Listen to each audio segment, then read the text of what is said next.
Ready হয়ে গেছি আর আমি এখন যাচ্ছি একটু বাজারে, আরও এক জায়গায় যাব। তো চলো, সেই হেনা করে এখনও হেনা আনা হয়নি, তাই হেনা আনতেই যাচ্ছি। চলো বেরোই।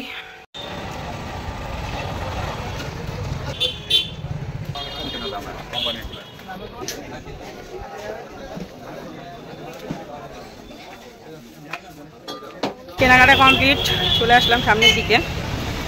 গেট পড়েছে, বিশাল ভিড়। কমপ্লিট। চলো এখন একটু যাবো, একটা তুলসী মন্দির লাগবে, এই সামনে একটা দোকানে যাব, দাম করবো, দেখি কি বলে।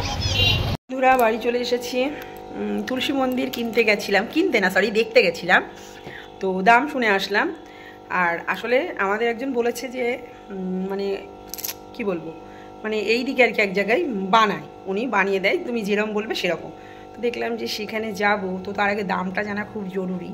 তো যাই হোক, দাম তো জানলাম, কিন্তু যেখানে বানাতে দেব উনি বাড়িতে নেই। ওই দেখে ঘুরে চলে আসলাম। তোমার বর বললো ঠিক আছে চলো, আমি আগামী দিন কথা বলবো। ভাবলাম দেখো যদি ওইখানে হয়ে যায় তো খুব ভালো, সবাই তো একটু কমে খোঁজে না। যাই হোক, আমিও তার ব্যতিক্রম নই। হ্যাঁ, যদি হয় খুব ভালো, না হলে বাজারে যেখানে দেখেছি ওখান থেকে নিয়ে আসবো। আর এখন নিয়ে আসলাম কি চলো তোমাদের দেখিয়ে দিই। এই যে হেনা, বাবা এটা আমার খুব দরকার ছিল, একবারে দুটো নিয়ে চলে এসেছি হেনা।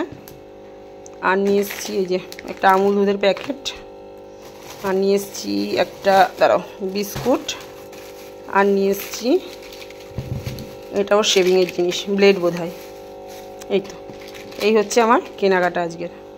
তো চলো পরে আবার আসছি। তো বাড়িতে তো চলে এসেছি, তো দেখলাম এখন অনেকটাই দেরি আছে রান্নাঘরে ঢুকে রান্না করা। তাই ভাবলাম চলো কি করব, চাদরগুলো চেঞ্জ করে নিই, আমার তো বাতি কাছেই। যাই হোক, আর যেহেতু এখন একটু গরম এখনও পড়েনি, কিন্তু যাই হোক এখন যেহেতু সামনে গরম আসছে, এখন আরও বেশি দেখা যাবে এই বাতিকটা। তো সেই কারণের জন্য আমি প্রথমেই চলে এসেছি বড় ঘরে, সমস্ত কিছু নামিয়ে নিলাম, নিয়ে এই পুরনো বেডশিটটা পেতে দিলাম। এই বেডশিটটা একদম নষ্ট হয়ে গেছে গো, আমার আরও দুটো বেডশিট কিনতে হবে। আছে একটা আছে একদম সাদার মধ্যে, তো ওটা না পাততে ইচ্ছা করে না। তো যাই হোক, এটা সাদা না, এটা গোলাপি ছিল, কিন্তু কাঁচিতে কাচতে পুরো ফেড হয়ে একদম সাদা হয়ে গেছে। তো যাই হোক, অগত্যা এটাই পেতে নিলাম, আর বালিশের কভারগুলোও পরিয়ে নিলাম, আর এই যে মশারিটা তুলে নিলাম। আর পাশ বালিশের কভারটা আমি আর চেঞ্জ করিনি। ও না করেছি, কমলাটা দেওয়া ছিল, আমি নীলটা আসলে মেয়ে করে দিয়েছে তো মাথায় নেই। যাই হোক, দেখো এই ঘরটা পুরো হয়ে গেছে, আর এই ঘরটা বেশ দেখতে ভালো লাগছে। তো আমি এখন চলে আসলাম এই ঘরে। এই ঘরের বিছানাটাও তো পরিষ্কার করতে হবে। এই ঘরে যেহেতু পাশ বালিশ নেই, তাই এই ঘরের পাশ বালিশের কভারগুলো আমি ওই ঘরেই পরাই। আর দেখো এখানেও একটা পুরনো চাদর পেতে নিলাম, কিছু করার নেই। তো যখন পাতি দুটো দুই ঘরে নতুন পাতি, যখন পাতি না মানে পরে যখন আবার চেঞ্জ করি, আবার সে ওই দুটো পুরনোই হয়ে যায়। যাই হোক, পুরনো চাদর অনেকগুলো আছে, কিন্তু নতুন চাদর এই মুহূর্তে আমার কাছে বোধ হয় এদিকে দুটো ওদিকে দুটো, 4-5টা মতন আছে। তো আর এর আগের দিন যেগুলো তুলেছিলাম সেগুলো না আমার এখনও কাচা হয়নি। ভাবছি দেখি আজকে যদি দুটো কাচতে পারি ভালো, আর যদি না হয় তাহলে ওর বাবারগুলো আজকে দেবো। আসলে ওর বাবার না মানে জামা কাপড়গুলো ও এখনও তেল মাখে, যার জন্য ওর জামা কাপড়গুলো না বেশি নোংরা হয়ে যায়। তো ওর জামা কাপড়গুলো আমি যেদিনই দিই সেদিনকেই গরম জলে দিতে হয়। তো দেখো এই ঘরের আবার বালিশের কভার টভার সমস্ত কিছু চেঞ্জ করে তোমাদের ঘরের লুকটা দেখিয়ে দিলাম। ওই যে বলছিলাম কাচবো, দেখো জামা কাপড়গুলো ভেজাতে বসে গেছি। আর কিন্তু ওর বাবার জামা কাপড়ই আমি ভেজাচ্ছি, যে কারণের জন্য আমি একবারে গরম জল করে নিয়ে বসে পড়েছি। ওর জামা কাপড়গুলো যদি গরম জলে না দিই না, একটাও পরিষ্কার হবে না। তখন দেখা গেলো কে না কে বলবে কি তোর বউ কেচেও দেয় না নাকি ঠিক করে, না গো মজা করলাম। ওর জামা কাপড়গুলো কলারগুলো হাতাগুলো এখনও তো ফুল হাতাগুলো পুরোপুরি তোলা হয়নি।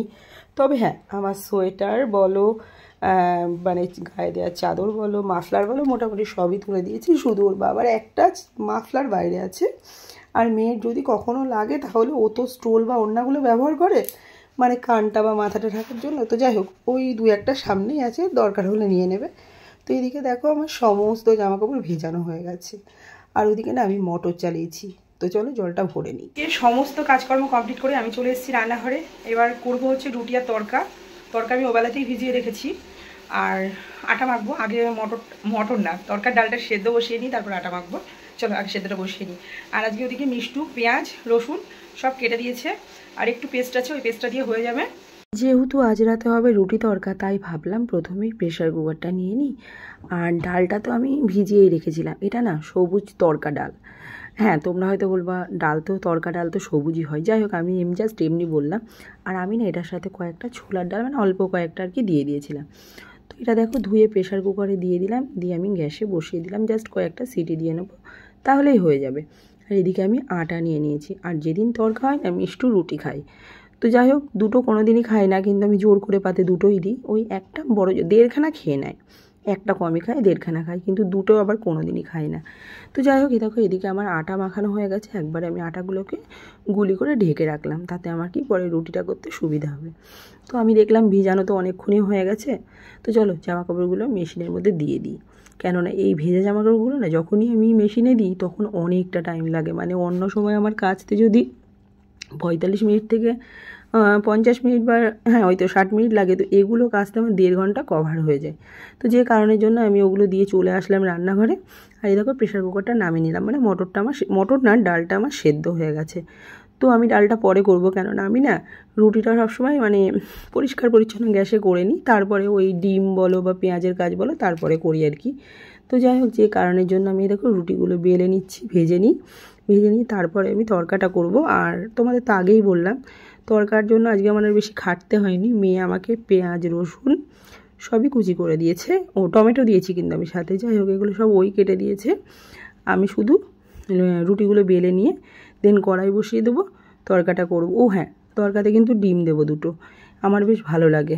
যাই হোক, দেখি দুটো দিই না একটা দিই, কেন ডিমগুলো দিলে না আমরা না আগে বেছে বেছে ডিমগুলোই খাওয়া হয়ে যায়। তো হ্যাঁ, দুটো ডিম এই যে ফ্রাই করে নিলাম, নিয়ে এই দেখো আমি মেয়ে যে পেঁয়াজগুলো আর রসুনগুলো কেটে রেখেছিলো সেগুলো দিয়ে দিলাম, কথা না গুলিয়ে যাচ্ছে। যাই হোক, এটাকে দিয়ে দিলাম লবণ আর দিয়ে দিলাম হলুদ। আর এখানে আমি কাসুরি মেথি সেটা আমার ঢালা হয়েছিল না, এর আগে একবার নিয়ে এসেছিলাম, সেগুলো না বাইরে রেখে নষ্ট হয়ে গেছিলো। তো যাই হোক, যে কারণে ঢেলে দিলাম, মিষ্টুকে বললাম যা ফ্রিজে রেখে আয়।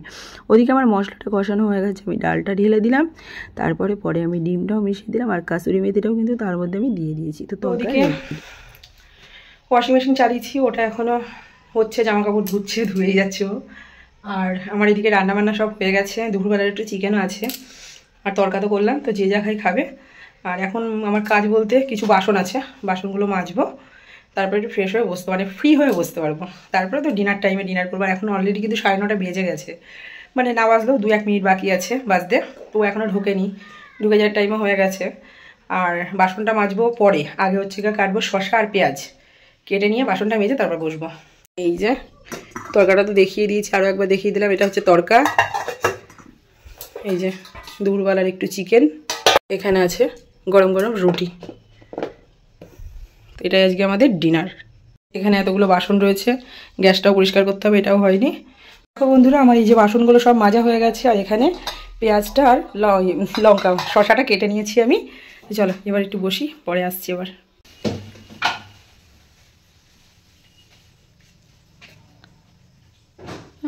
আমাকে একটা দেবো। একটা খেলে হবে না, দুটো দিলাম। না পাগল নাকি? পাগল নাকি?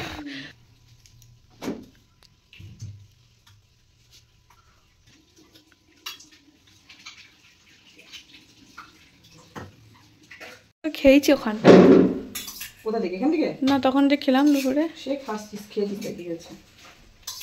তোর আমার ফোনটা বিক্রি করে তোমার ফোনের মধ্যে একটা ফোন কিনবো। আমার ফোনটা খুব ভালো না, ক্যামেরাটা ভালো।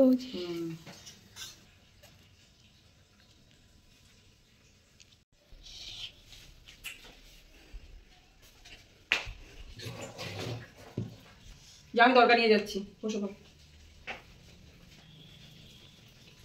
কাঁচা লঙ্কা নিয়ে আসছি, আমি তরকারি করব।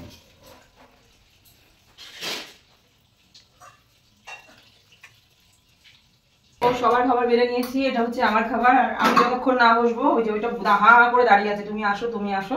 তো চলো আমিও বসে পড়ি, খেয়ে নিই। ডিনার সমস্ত কিছু কমপ্লিট, আমি চলে এসেছি ঘরে। কয়েকটা বাসন রয়েছে, এই রাতে যেগুলো খেলাম সেগুলো, ওগুলো আর মাজিনি।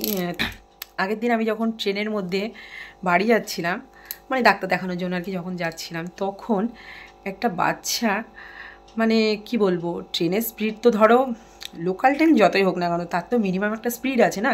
একটা বাচ্চা মানে ওই ট্রেনে উঠতে গেলে আমরা যে থাম্বাটা ধরে উঠি না, ওই থাম্বাটা ধরেছে।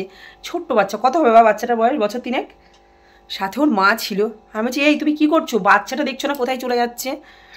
মানে ও থাম্বা ধরেছে, ওর মা তখন সাথে সাথে টেনে নিল। বললো দিদি আমি না বুঝতে পারিনি। তো সব মাদেরই বলছি, প্রথমত আমাদের বাচ্চাদের তো আমরা এই মানে খেয়ালটুকু সতর্ক আমাদের করতেই হবে সবসময়। আমাদের বাচ্চা বড় হয়ে গেছে, আমাদেরও করতে হবে আমাদের বাচ্চাকে সতর্ক। তো যাই হোক, আমার না কালকে ওই যখন বাচ্চাটা ওটা ধরেছেন, আমি না বুকের মধ্যে কেমন হয়ে উঠেছে যে যদি কোনো কারণে বাচ্চাটা হাত ছিটকে যায় তখন কি হবে। যাই হোক, এত কথা বললাম একটাই কারণে, আমাদের সকল মামাবাড়ি উচিত বাচ্চাকে সাবধানে রাখা, আর আমরা চেষ্টাও করি। কিন্তু যাই হোক, অনেক কথা বলে ফেললাম। ভয় তো লাগে, সবার বাচ্চাই তো বাচ্চা না। তো চলো, ডিনার হয়ে গেছে, আর কি আমার বকবক আজকে এইটুকুই। সবাই খুব ভালো থেকো, গুড নাইট, টাটা।